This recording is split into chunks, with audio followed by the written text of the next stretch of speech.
예, 다음으로 프라임 사업 설명에 관련하여 오늘 참석해 주신 분들 소개가 있겠습니다. 먼저 프라임 사업에 대한 전반적인 총괄 지휘를 담당하고 계시는 교육부 지역대학 육성과 유정기 과장님이십니다.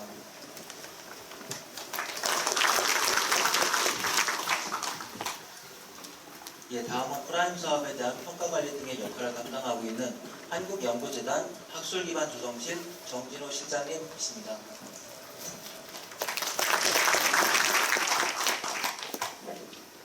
예, 지금부터 프라임 사업 설명의 본 순서로 질의 내용 설명과 사업계획 양식, 세부 지침 등에 대한 발표가 있겠습니다. 설명이 있겠습니다. 먼저 프라임 사업 관련하여 근본 설명의 취지와 현장 의견 수렴 내용 등 전반적인 총괄 현황에 대하여 교육부 지역대학 육성과 유정기 과장님께서 말씀하시는 시간을 갖도록 하겠습니다.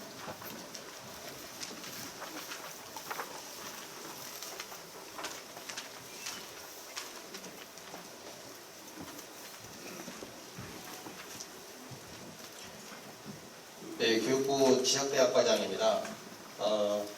학교에서 이 프라임 사업 준비하시는데 여러 가지 애로가 있으실 걸로 알고 있습니다. 사업 공고가 작년 12월 말에 나고 그 이후에 대학에서 저희한테 이제 문의를 하거나 하는 내용들이 몇몇 가지가 있었는데요.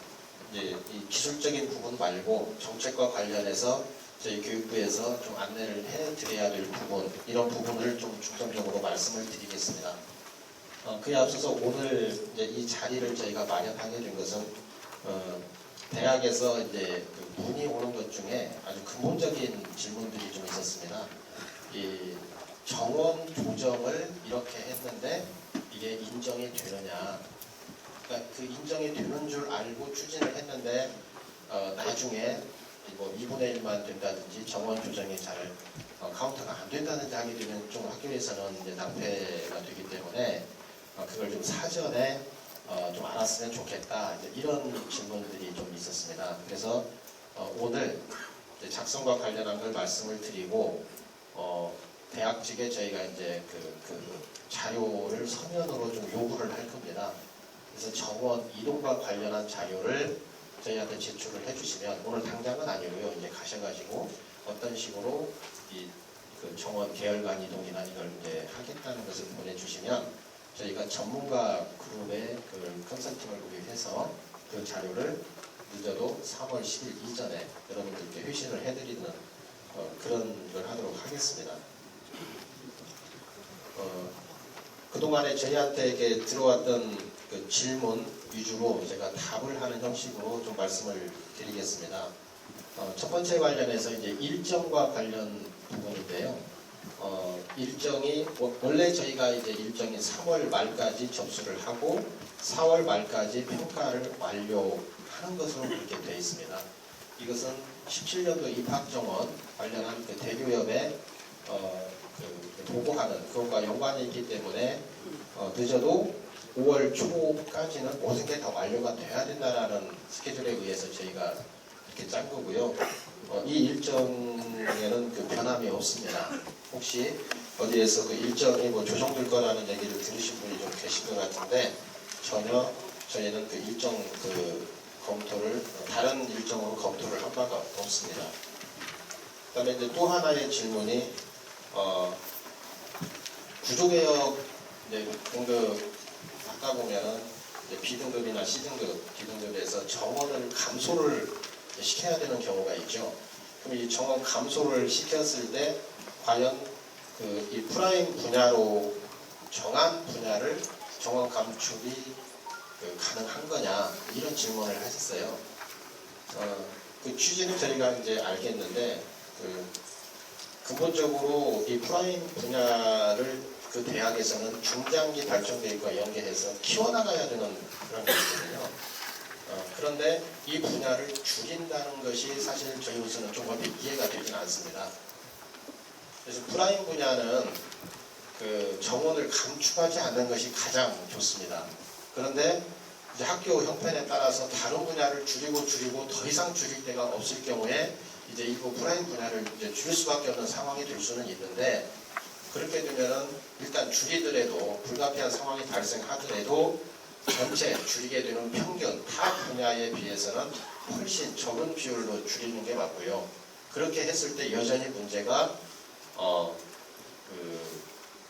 중장기 어떤 그 발전 계획과의 연계성 부분 이것과의 이제 모순이 생기게 되는 겁니다.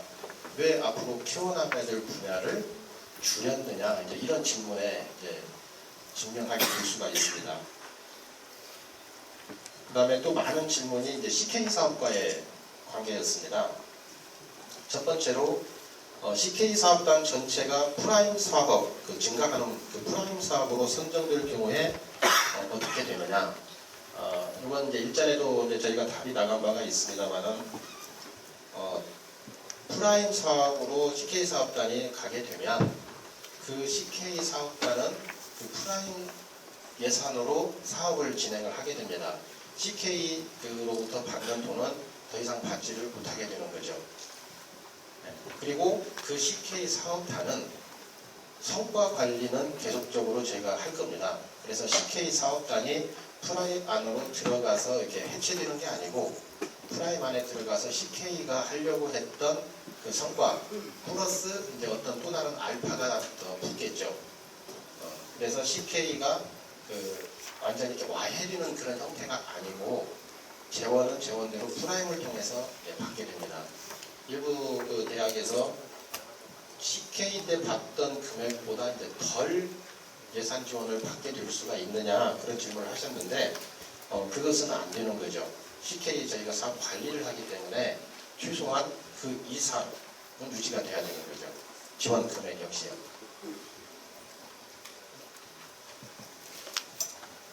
그리고 CK인 사업단 내에 이제 일부 학과만 프라임에 이렇게 들어갈 경우, 그럴 경우에 어떻게 되느냐? 이제 프라임 사업단에 가령 3개의 학과가 이제 구성이 돼서 하나의 CK 사업단을 구성하고 있었는데 그 중에 하나 학과가 프라임에 들어가고 그럼 나머지 2개 학과가 나오면 어떻게 되느냐? 그 1개의 학과가 들어간 것은 프라임으로 가서 그 1개 학과는 예산 지원을 받으면 되고 그러면 나머지 2개 학과로 구성되어 있는 CK 사업단은 협약이 해지가 됩니다. 그래서 그런 것은 왜 그러냐면 저희가 그 CK 사업단을 구성할 때부터 뭔가 모여 있을 때 하나의 시너지 효과가 있을 거라는 전제하에 그게 됐기 때문에 이것을 깨트리게 되면은 CK 사업 자체 협약 해지로 간주가 됩니다.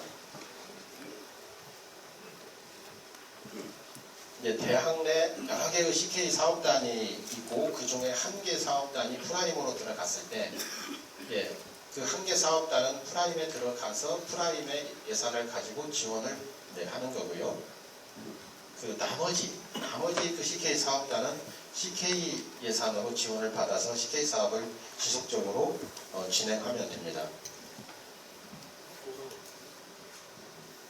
그리고 이제 이런 경우죠. 사업단이 A, B, C 3개 학과로 구성이 되어 있는 CK 사업단이 프라임으로 통째로 들어가긴 했는데 A, B 2개 학과는 증원을 했고 C라는 하나의 학과는 증원이 없이 이제 참여를 하는 경우가 있을 수가 있겠죠.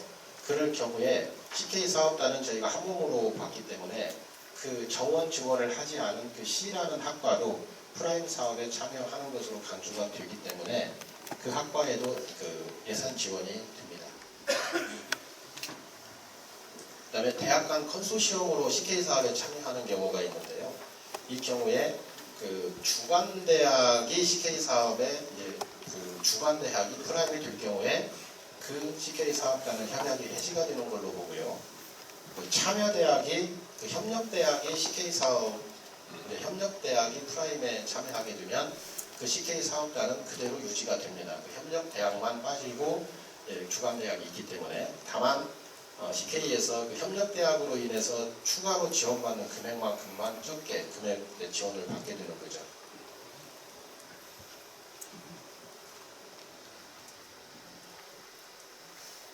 그리고 CK 사업단 관련해서 이제 우수학과 관계가 있는데 우수학과는 CK 사업단을 전제로 그게 이제 만들어진 것이기 때문에 그 사업의 집행 계획 역시 그 CK 사업단이 프라임에 들어간다면 그 우수학과가 포함된 사업단이 프라임에 들어간다면 그 우수 학과도 어떻게 할 건지 그 계획에 다 같이 넣어서 작성을 하셔야 됩니다. 그리고 CK 사업단이 이제 프라임 사업으로 전환할 때 그 CK 사업단에 근무하고 있는 직원들에 대한 계약직 직원들 인건비 문제 프라임 그 예산에서 소급 지원하는 게 가능합니다.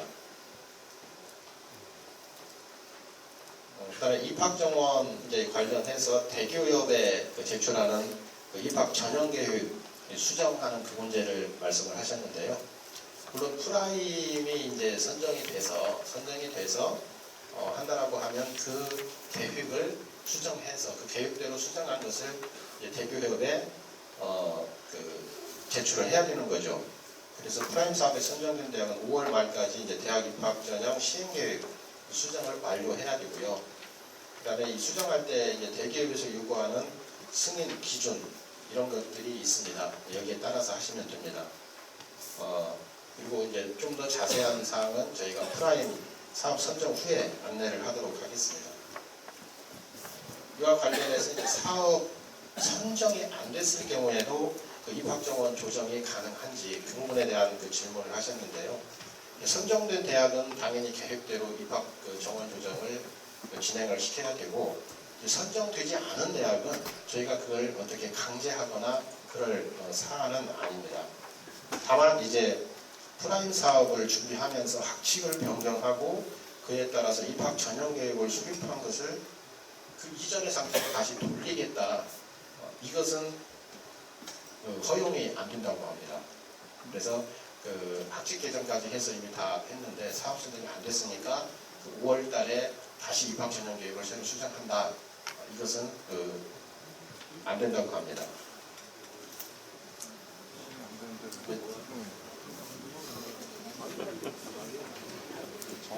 등록금 그 자연 증가분 인정 여부에 대한 그 세부적인 판단 기준 이 부분은 저희가 이제 그 책자에도 좀 안내를 해드린 바가 있는데 학과나 학년별 등록금은 이제 전년과 동일한데 단순 정원 조정에 따른 그 평균 등록금이 올라간 경우 이런 경우 되면은 동별로 이제 인정을 한다고 하는데 이 부분도 학교에서 구체적인 사례를 그 한국장학재단에 한번 문의를 해보시는 게 좋을 것 같습니다. 지금 이제 장학재단으로부터 자료를 받아서 안내를 해드렸는데 거기 보시면은 아까 말씀드린 대로 학과 학년별 등록금이 이제 변하지 않고 다만 이쪽 분야 정원, 인문 사이의 어떤 학과 정원이 줄어서 공과대학 정원이 좀 늘고 결과적으로 평균 등록금이 올라갔을 때는 이것은 동결로 인정을 해준다고 합니다.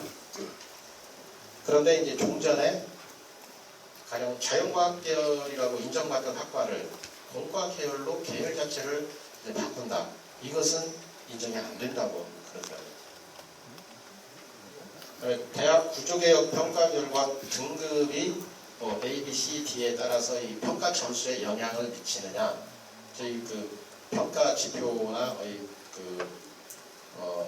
안내사항에서 어떠한 등급에 따른 차등은 저희가 두지 않고 있습니다. 이런 내용들이 저희 이제 교육부에서 좀 접수가 됐고 좀 공유를 해야 될 사항 같아서 좀 안내 말씀을 드렸습니다. 그리고 또 하나가 이제 그 대형 사업을 준비하시는 이제 분들의 경우에 대형 사업을 준비하시다 보면 10% 총 사업비의 10% 내외로 인문학 진흥 방안 그것을 작성하도록 되어 있어요.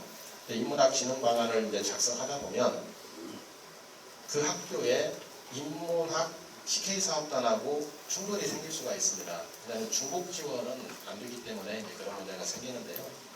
그것은 저희가 코어 사업에 준해서 처리를 하려고 합니다. 코어 사업에서도 코어 사업 그 신청할 때 그 인문학 그 CK 사업하고 충돌되는 부분이 있는데 그 부분은 서로 중복이 되지 않는 점을 허용하는 그런 부분이 있어요. 그래서 혹시 작성하실 때 이건 중복을 피할 수 없다라고 한다면 그 CK 사업단과 사업단을 반납하고 이쪽 프라임 쪽에서 지원하는 방법도 생각해 보실 수 있고요.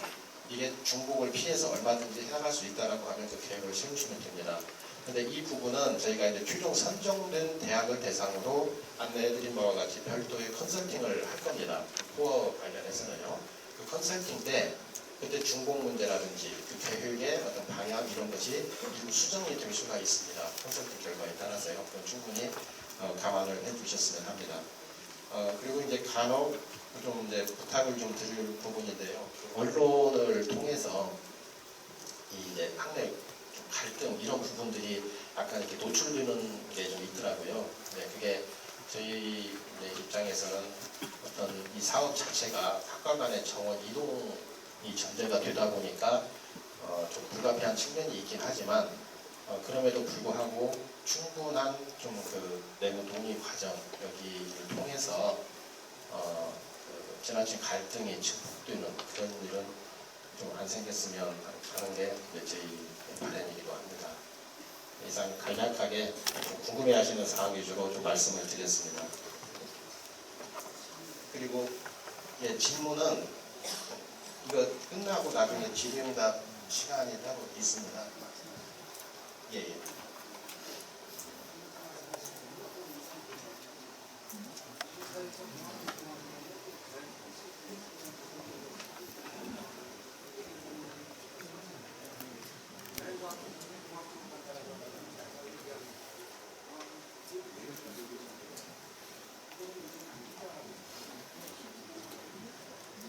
예, 그러니까 이제 물론 재단에 이제 구체적인 사안을 해야 되겠지만 예시를 들면 이렇습니다. 그 A 학과, B 학과, C 학과가 있는데 A 학과가 인문대 그리고 C 학과가 이제 예를 들어 공대, 공학계열에 있는 공과 어떤 학과예요. 근데 A 정원을 좀 줄이고 C 정원을 늘린다. 이런 상황이 되면 그건 동결로 인정을 하겠다는 겁니다. 실제 평균이 올라가도. 그런데 두 번째 말씀드린 것은 그 B가 이제 자연계열 이쪽에 있던 B를 공학계열로 계열을 옮겨놓고 이제 등록금이 올라간다. 이럴 경우에는 인정을 안 한다는 겁니다. 그때는 등록금을 인상시킨 걸로 간주를 한다는 겁니다. 그러니까 저희가 정한 게 아니고 그 장학재단에서 정해놓은 그 기준이 있더라고요.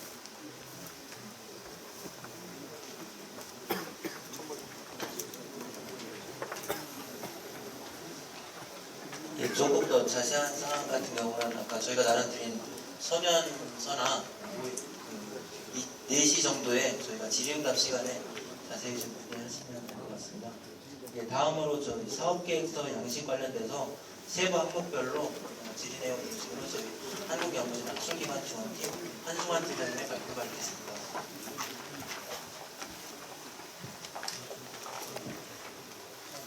안녕하십니까. 학술기반지원팀장 한승환입니다. 유정기 과장님께서 사업 전반에 대해서 말씀을 잘 해주셨는데요. 저는 사업계획서 작성하고 관련된 내용을 중심으로 해서 말씀을 드리도록 하겠습니다. 이 내용이 사실은 좀 딱딱하고 굉장히 좀 많습니다. 그래서 아주 그냥 깊이 있게 이렇게 자세히 설명은 못 드릴 것 같고요. 저보다 아마 학교에 계시기 때문에 이런 돌아가는 사정을 더 잘 아실 겁니다. 그래서 핵심적인 사안 위주로 해서 간단하게 하면서 많은 그런 질의를 들어왔던 내용을 중심으로 해서 설명을 드리도록 하겠습니다. 먼저 사업 요약 부분이 사업계획서 분량에 포함되느냐 하는 그런 질문이 의외로 이런 질문이 좀 많았습니다. 결론적으로 말씀드리면 본문 분량에는 포함되지 않습니다. 그 다음에는 이제 집에서 대학 현재의 여건 분량은 어느 정도가 적절하다고 보느냐 하는 것도 있었는데요. 본문 내용은 평가 집행 기준을 감안해서 분량을 구성하시면 될 것 같습니다. 물론 이 지표가 정량 지표로 구성이 되어 있기 때문에 그런 것을 대학에서 신청서를 작성하실 때 자체적으로 판단해서 작성을 해주시면 될 것 같습니다. 다음은 대학의 학사 구조 또 교육과정 등의 현황과 성과는 우리가 무엇을 의미하느냐 하는 그런 질의도 있었습니다. 정량지표를 대표할 수 있는 그런 현황과 성과를 중심으로 해서 작성하시면 되는데요. 그래서 정량지표는 재학생 충원율이라든가 취업률 그다음에 뭐 장학금 지급률, 교육비 환원율 이런 것들이 있습니다. 그에 대학에서 자체 판단에 의해서 성과라고 할 만한 그런 것들이 있으면 포함해줘서 그 작성을 해주시면 될 것 같습니다. 그렇게 되면은 정량지표지만은 그것을 볼 수 있는 폭이 평가자들이 굉장히 넓어질 수 있을 것 같고요. 이에 대한 어떤 그런 추가 배점은 없습니다. 다음은 이제 취업률하고 관련된 건데요. 취업률을 우리가 계산할 때 입학 당시 기취업자는 지어되는가, 또 뭐 요즘 계약형 그런 학과들이 많은데 계약학과의 경우는 어떠한지 그런 질문이 있었습니다. 당연히 입학 당시 취업자들은 제외되고요. 계약학과에서도 입학 당시의 취업자는 마찬가지로 제외된다고 보시면 될 것 같습니다. 또 계열별로 각각 뭐 구하는지 또는 뭐 소개를 해서 한 번에 구하는지 이런 질문도 있었는데 소개값을 중심으로 해서 취업률을 산출할 그런 예정으로 있습니다. 다음은 이제 대학 정보 공시 자료에서 정량지표 관련 자료를 추출하는 방식은 어떻게 되느냐 하는 그런 질문이 있었는데 정량지표하고 관련된 그러한 자료는 우리가 대기업이라든가 교육개발원, 그다음에 이제 한국사학진흥재단 등 뭐 그런 어떤 자료를 활용할 그런 예정에 있고요. 일부 자료의 경우는 대학에 직접 요청할 계획도 가지고 있습니다. 건보 및 국세 DB 취업률은 교내 취업자의 3% 인정이라고 되어 있는데 교내 취업자의 경우 3%까지만 인정한다는 그런 조건이 취업 대상자에 적용되느냐 하는 그런 질문이 있었는데 취업 대상자에게만 적용되고요. 학교 전체를 대상으로 구분할 예정입니다. 다음에는 이제 프라임 사업으로 신규 개설되는 모집 단위의 경우 프라임 분야의 정량지표 개선 부분 작성 방안은 어떻게 되느냐 하는 건데요. 신설 또는 통합으로 15년 기반 자료가 없을 때 해당 모집 단위와 중개월 분야가 일치하는 모집 단위들의 평균치로 작성을 해 주시면 됩니다. 재학생 충원율이나 취업률 같은 경우는 프라임 사업 해당 중개월 또는 대개월 있을 텐데 동일 학과 총합을 산출하여 계산하시면 되고요. 전인교원 확보율 같은 경우는 프라임 사업 해당 중개월의 가중치를 반영해서 작성을 해주시면 될 것 같습니다. 이거는 CK 방식과 유사하시기 때문에 그것을 참고하시면 될 것 같고요. 그다음에 이제 신설학과의 취업률 개선과를 작성할 때 해당 중개월 또는 대개월의 편제가 미완성된 학과가 있을 수가 있는데 이에 대한 산출 방법은 어떻게 되느냐 하는 그런 질문이 있었습니다. 편제가 완성되어서 해당 취업률을 구할 수 있는 모집 단위만 산출해서 계산을 하시면 됩니다. 또 신설학과의 취업률 개선 효과를 작성할 때 해당 중개월에 속한 모집 단위 중 14년도와 15년도의 중개월이 다른 모집 단위가 있을 경우 계산 방법은 어떻게 되느냐 하는 게 있었는데요. 14년도와 15년도 계열의 변동이 생긴 모집 단위 같은 경우는 취업률 부분의 중개월 평균치를 계산할 때 제외해서 계산을 하시면 될 것 같습니다. 그 다음에는 프라임 분야는 폐과되는 학과와 신설되는 학과가 많이 생기는데 지표가 낮아질 생겨서 지표가 낮아질 때 연차별로 목표가 증가해야 하느냐 하는 것들이 있습니다. 그에 대한 것은 프라임 분야에 속하는 것은 우리가 정원이 증가되는 학과입니다. 폐과되는 학과는 해당되지 않는다고 보시면 될 것 같습니다. 다음은 이제 사회 변화 및 산업 수요를 반영한 학과 개편, 또 정원 조정 계획의 부분 점수가 있냐는 그런 질문이 많았는데 결론적으로 말씀드리면 구분된 부분 점수는 없고요. 지표에서 대형 유형은 20점, 소형 유형은 15점 만점으로 해서 평가를 할 예정에 있습니다. 그 다음에 이제 반드시 어떤 모집 단위의 정원이 어느 모집 단위로 이동되어졌다는 것을 명시를 해야 되느냐 하는 그런 질문이 있는데 반드시 명시할 필요는 없지만 증가 감소된 모집 단위를 선정한 어떤 논리적인 그런 설명은 반드시 필요할 것 같습니다. 다음은 이제 개편 후에 학과 정원은 개편 전에 여러 개의 학과에 이동해도 되는가 하는 그런 질문이 있는데 가능하다고 볼 수 있고요. 증가하는 분야나 감소하는 분야에 대해 합리적인 어떤 대신의 근거를 제시할 필요가 있습니다. 다음은 이제 정원이동 총괄표에서 구조개혁으로 인한 것은 제외해야 되지 않느냐 하는 그런 질문이 있었는데요. 어떻게 보면 세부정원 이동 계획상에 이미 제어되어서 개선되었고 그 개선된 값들이 정원이동 총괄표에 기재되는 그런 것입니다. 다음은 이제 이거 하다 보면 융합학과를 신설하는 경우 그 계열 구분 방법에 대한 그런 질문이 있었는데 이는 각 대학에서 제출하는 자유 분류 기술서를 바탕으로 해서 우리가 전문가위원회에서 해당 모집단에 대한 어떤 계열 검토를 진행해서 구분하고 이를 바탕으로 정원 이동 한산 인원수를 계산할 예정으로 있습니다. 그 다음에는 NC로의 이동은 준결 이동으로 우리가 보느냐 하는 건데요. NC로 이동은 계열 간 이동으로 보지 않고 한산 인원수에서 제외할 그런 예정입니다. 다음은 이제 17학년도 학과 분류 평가식인데요. 이게 사업본 평가 시에 해당 부분에 대한 그런 평가가 진행될 예정이고요. 이에 앞서서 프라임 사업에 대한 어떤 사전 컨설팅을 우리가 3월 초에 실시할 예정으로 있습니다. 사전 컨설팅에 대해서는 이후에 더 자세히 나오니까 그때 말씀을 드리도록 하겠습니다. 그 다음에 이제 사회 수요와 산업 수요를 반영한 교과과정은 현장 실습만 의미하는지 이런 질문이 있었는데 물론 현장 실습만을 의미하는 것은 아닙니다. 대학에서 추진하고 있는 어떤 다양한 그런 교육과정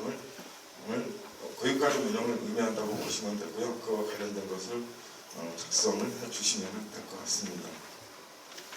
그 다음에는 산업협력 관련 지표의 표 양식을 우리가 작성할 텐데 정확한 공식 기준은 어떻게 되느냐 하는 게 있습니다. 예를 들면 산업협력 관련된 지표들이 현장 중심 실무형 교육과정이라든가 학생의 창업, 또 창업 지원 현황 등 이런 것들이 이제 들어가 있거든요.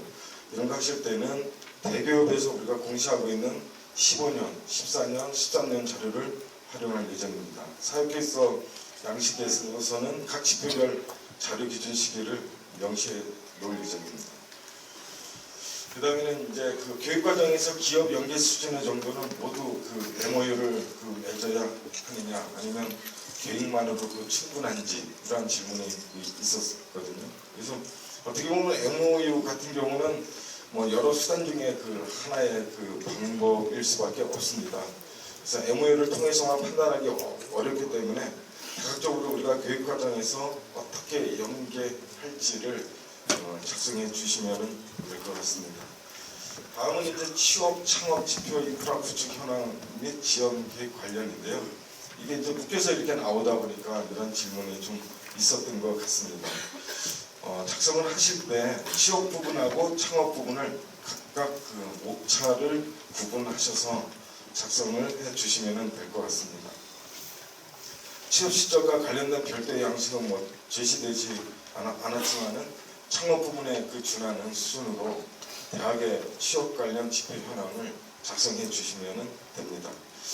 다음에는 재학생 창업 지원액 비율 이 산식이 이제 맞느냐 하는 건데 오타가 나가지고 이 조치를 했습니다. 재학생당 창업 지원액이라고 이렇게 보시면 됩니다.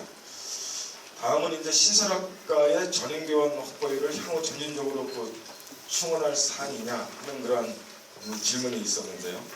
점진적으로 우리가 충원한다기보다는 전인교원을 당해년도 중에 확보해서 금년에 확보해서 기존 교원들과 함께 교육과정 구성 등에 즉시 수행하도록 해야 합니다. 이게 사업기간이 3년, 예산 규모가 굉장히 크잖아요. 이런 것을 우리가 고려해서 볼 때 이렇게 추진해도 별 무리가 없을 것 같습니다. 다음은 이제 사업계획서 시간 강사 강의료 지급 현황 등 전임 비전임 교원 이외 우수 교원 인프라 현황에서 전임 비전임 교원 이외이면 어떤 의미냐 하는 질문이 있었는데 이것도 오타가 났던 거라서 기일 조치를 했습니다. 비전임자는 삭제를 했고요. 전임 교원 이외 우수 교원 인프라 현황이라고 보시면 될 것 같습니다. 대형 유형은 대학 전체에 대해 기술하게 이렇게 되어 있는데 대학 전체를 대상으로 사업비 집행이 가능한지 그런 질문이 있었습니다. 사업 기본 계획의 재원 활용에 따라서 우리가 사업비를 활용할 수 있는 집행 기준을 고려하여 계획을 구성해 주시면 될 것 같습니다. 예산 신청액의 산출 시 환산 인원에 따라 평균 지원 금액을 넘을 경우 대형은 150억 또 소형은 50억이거든요. 그 작성 방법은 어떻게 되느냐 하는 겁니다. 정원 환산 이동수 등 산출 분배에 따라서 예산 산출액을 구성 또는 기재하시면 될 것 같습니다. 최종적인 지원 규모는 우리가 대학 사업 계획에 있어서의 어떤 우수성이라든가 집행 계획 적정성 등을 고려해가지고 지원군 조정위원회에서 결정할 그러한 예정입니다. 연도별 재정 집행 계획을 작성할 때 교육부 재정 계획 평균 총액 대형 경우 450억에 맞춰 임의적으로 나눠 구성해도 되느냐. 예를 들면 1차년도 100억, 2차년도 150억, 3차년도 200억 예를 들면 그런 건데요. 연도별 평균 금액 기준을 준용해서 계획을 수립해야 되고요. 최종적인 지원 금액은 지원금 조정위원회를 통해서 결정할 그런 예정입니다. 이와 같은 경우는 사실은 연도별로 이게 들어가기 때문에 연차 평가나 이런 걸 거치게 되면 달라질 수 있잖아요. 그런 것들이 차년도에 지원되는 게 그래서 지금 100억, 150억, 200억 이렇게 가는 편성하는 것은 좀 문제가 좀 있을 것 같습니다. 대형 유형에서 지원할 때 우리가 지표가 5.112거든요. 이거 보시면은 그래서 연도별 재정 집행 계획의 7-1, 7- 작성 방법은 어떻게 되느냐 하는 그런 질문이 있었습니다. 사업비의 10% 내외는 인문학 발전 계획 금액으로 활용하도록 해야 됩니다. 최소한 5억 원 이상 정도 되는 것 같습니다. 다음은 대학 중장기 발전 계획 관련 자료를 제출할 때 요약본만 가지고 제출하면 되느냐 또는 대학 중장기 발전 계획 인쇄본도 함께 제출하느냐 하는 그런 질문이 있었습니다. 주요 요약본만 제출하시면 될 것 같고요. 우리가 필요할 때 현장 점검을 통해서 요청할 가능성은 있습니다. 그 다음에 엑셀페이의 첨부사 같은 경우 엑셀페이 5년간 정원 이동해서 경향성이 있어야 되느냐 하는 그런 또 질문도 있었거든요. 그래서 5년간 정원 이동 현황을 사실대로 제시해 주시면 될 것 같고요. 그 다음에 첨부 5 인문학 발전 계획의 목차가 코어 사업의 종합발전 모델 목차 위주로 구성되어 있는데 코어 사업의 기초교양 모델을 준용하여 작성해도 되느냐 하는 그런 질문이 있었습니다. 기초교양 모델의 목차를 추가해서 구성하는 것도 가능하다 이렇게 보시면 될 것 같고요. 물론 에이스 사업을 수행하고 있거나 수행한 적이 있는 대학의 경우 기초교양 대학 모델로 작성이 불가하다고 보시면 될 것 같습니다. 그 다음에 최종적인 인문학 발전 계획은 프라임 사업 선정 후 진행되는 인문학 발전 계획 컨설팅을 통해서 일부 수정한다거나 변경이 가능하다고 이렇게 보시면 될 것 같습니다. 다음 앞서 말씀드렸던 게 있는데요. 사전 컨설팅과 관련된 그런 내용입니다. 당연히 컨설팅의 목적은 사전 준비 또는 보완을 통해서 사업 본래의 취지를 우리가 구현하기 위한 것이라고 이렇게 보시면 될 것 같습니다.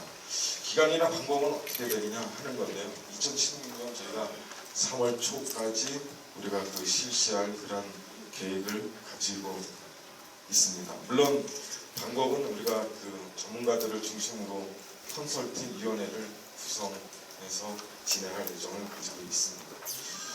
컨설팅에 있어서의 어떤 주요 내용은 어떻게 되느냐 하는 건데요. 사업계획서 작성 양식 중에서 정원조정 계획, 즉 정원이동 환산 방법을 중심으로 하게 될 것 같습니다. 대략적으로 이렇게 말씀을 드리면 양식을 이렇게 보면은 프라임 사업 추진에 따른 대학의 정원조정 계획, 요거는 저희가 한글 양식으로 제공을 해드릴 겁니다. 그다음에 정원 조정 계획, 정원 이동 현황 및 증가 감소 현황 총괄표 같은 경우는 저희가 한글하고 엑셀로 양식을 제공해 드릴 건데요. 어떻게 보면 이게 뭐 핵심일 것 같습니다. 정원 이동 총괄표가 있고 증가 및 감소 분야 세부 정원 이동 계획하고 관련된 겁니다. 그다음에 정원 증가 모집 단위 자율 분류 기술서인데요. 그건 요약본이라고 보시면 되고 한글로 저희가 양식을 제공해 드릴 겁니다.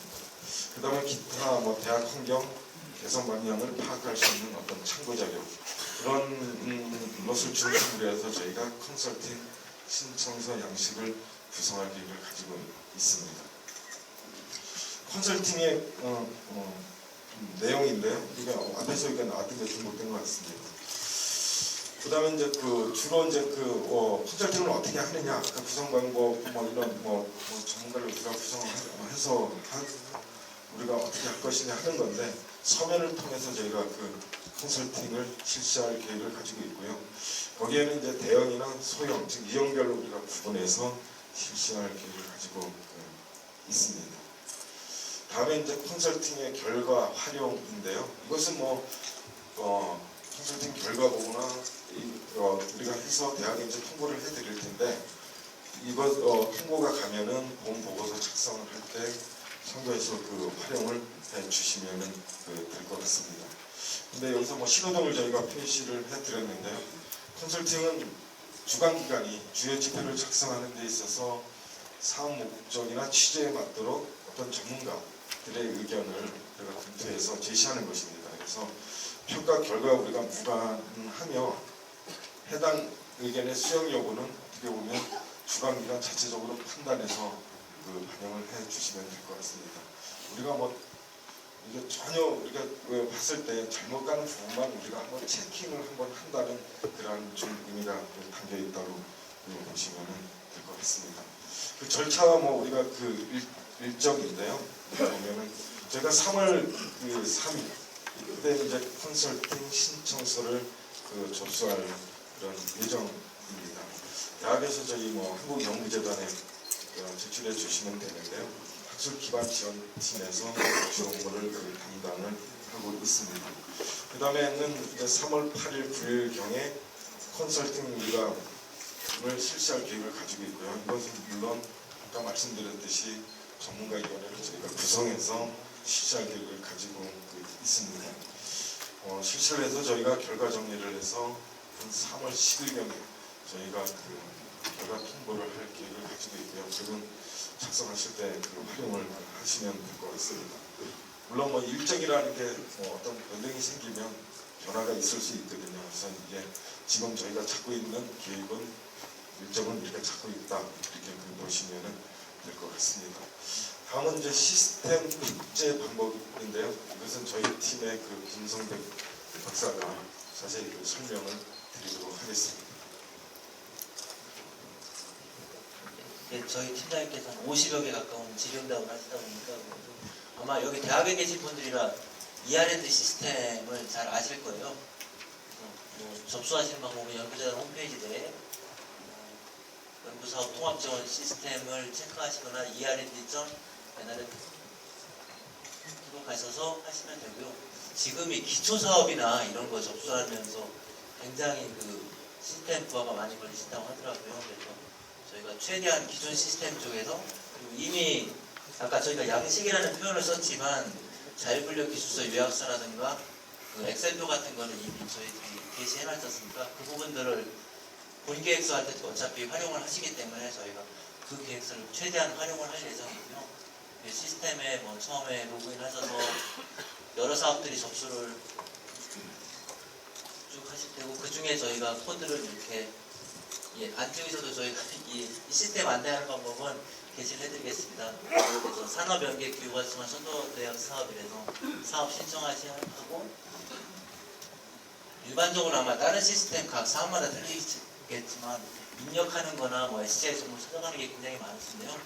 저희는 간단한 개인 연락처 정도 하고 여기 체크하는 거 유형 하나 대형 수형 각각 유형 하나 체크하시고 기관 정보 부분 정원 조정 계획에서 간단하게 요약하는 정도 한글로 500자 이내랍니다. 그 정도 하나 입력하시고 나머지는 아까 말씀드렸듯이 한글 파일, 정원정 계획 한글 파일 그리고 엑셀 그 최근 5년간 저희 정원 조정되는 부분 업로드 그리고 자율분류 기술서 저희 사업계획서에 제시된 한글 파일 업로드 그리고 기타 대학에서 필요한 개선 방향이나 이런 부분 파일이 많으시겠지만 여러 가지 다양한 게 있다면 이건 옵션이니까요. 뭐 그걸 간단하게 요약해서 제출해 주시거나 아니면 필요가 없으면 제출 안 하셔도 될 것 같습니다. 이렇게 해서 주로 업로드 방식으로 좀 간단하게 구현을 했습니다. 그리고 신청 완료를 하시고 기관 아무래도 그 공식적인 절차를 해야 되기 때문에 기관 담당자들 통해서 이렇게 사업 신청하시는 좀 이런 절차를 했습니다. 기존의 ER&D 시스템에서 운영하는 절차를 그대로 존용을 하다 보니까 혹시 운영하시다 좀 잘 안 되시거나 그러면 보통은 1544-6118이라서 저희 뭐 도움이나 이런 게 있는데요. 지금 기초사업 접수 때문에 이쪽에서 전화를 해도 거의 연락이 잘 안 됩니다. 그러니까 혹시 하시다가 어려운 부분이 있거나 하면 저희 팀 연락처로 전화하시면 저희가 도움을 드리도록 하겠습니다. 향후 일정은 앞에서 저희 팀장이 말씀하신 3월 초까지 저희가 컨설팅을 진행을 하고 그 후에 약 2주간 본사업계획서 접수 잘 하셔서 저희가 3월 말까지 접수, 4월달 최종 선정평가 일정을 진행하도록 하겠습니다. 이상으로 저희가 일부 저희 사업계획서에 대한 부분 설명을 마치고요. 잠시 질의응답을 위해서 내부 정리를 한 후에 지금 3시 47분입니다. 4시에 다시 오후 행사 진행하도록 하겠습니다.